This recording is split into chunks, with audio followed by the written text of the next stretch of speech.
तर आज आपण गौरी गणपतीसाठी मस्त असे खुसखुशीत जिभेवर ठेचा विरघळणारे बिना पाकाचे रवा लाडू कसे बनवायचे ते पाहणार आहोत। त्यासाठी इथे आपल्याला कढईमध्ये 2 कप बारीक रवा घ्यायचा आहे। बारीक जाड कुठलाही रवा तुम्ही इथे घेऊ शकता।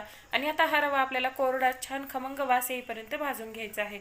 याचा रंग वगैरे बदलायचा नाही, अगदी छान असा खमंग वास सुटेपर्यंत आपल्याला हा रवा भाजून घ्यायचा आहे। कमी गॅसवर भाजायचा, फुल गॅस करायचा नाही, नाहीतर रवा करपू शकतो। तर इथे पहा, इथे आपला रवा छान असा भाजून झालेला आहे।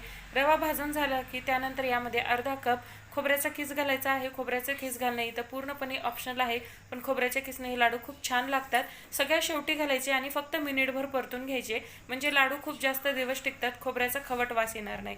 तर इथे आपला रवा आणि खोबरं भाजून झालं। हलकंसं कोमट करायचं आणि कोमट असतानाच एका मिक्सरच्या भांड्यामध्ये काढून घ्यायचे आणि त्यामध्ये इथे आपल्याला 1.5 कप साखर घालायची आहे। ज्या कपाने 2 कप रवा घेतला त्याच कपाने 1.5 कप साखर घालायची।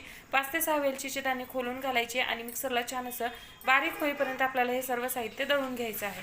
तर इथे मी सर्व साहित्य छान असं बारीक होईपर्यंत दळून घेतलं। त्यानंतर कढईमध्ये अर्धा कप तूप घालायचं आहे आणि तूप सुद्धा हलकंसं गरम करून घ्यायचं। इथे मी तुम्हाला रवा टाकून दाखवते, अजिबात याला बुडबुडे येत नाहीत, अशा पद्धतीने हलकंसं गरम करून घ्यायचंय आणि बनवलेलं रवा साखरेचं मिश्रण यामध्ये ॲड करायचंय आणि अगदी गॅसची फ्लेम कमी करायची। कमी गॅसवरती 2 ते 3 मिनिटे म्हणजेच अगदी छान असं हे मिक्स होईपर्यंत आपल्याला मिक्स करून घ्यायचे। याच्या गाठी फोडत फोडत आपल्याला हे छान असं मिक्स करून घ्यायचे, म्हणजे हलकासा साखरेला ओलसरपणा निर्माण झाला की ते आपल्याला गॅस बंद करायचा आहे। गॅस बंद करून यावरती प्लेट ठेवायची आहे आणि 10 मिनिटे असंच ठेवून द्यायचे। 10 मिनिटानंतर तुम्ही पाहू शकता या मिश्रणाला छान असा ओलसरपणा आलेला आहे। आता आपण याचे लाडू वळून घेऊया। तर इथे तुम्ही याचे लहान मोठे ज्या साईजचे लाडू हवे आहेत त्या साईजचे लाडू वळून घेऊ शकता। पाहू शकता मस्त असा गोल गरगरीत लाडू बनवून तयार झालेला आहे। अशाच पद्धतीने संपूर्ण लाडू बनवून तयार करून घेऊया। अगदी पांढरे शुभ्र पेड्यांसारखे मऊसूत जिभेवर ठेवताच विरघळणारे आणि अगदी साध्या आणि सोप्या पद्धतीने अगदी झटपट बनवून हे लाडू तयार होतात।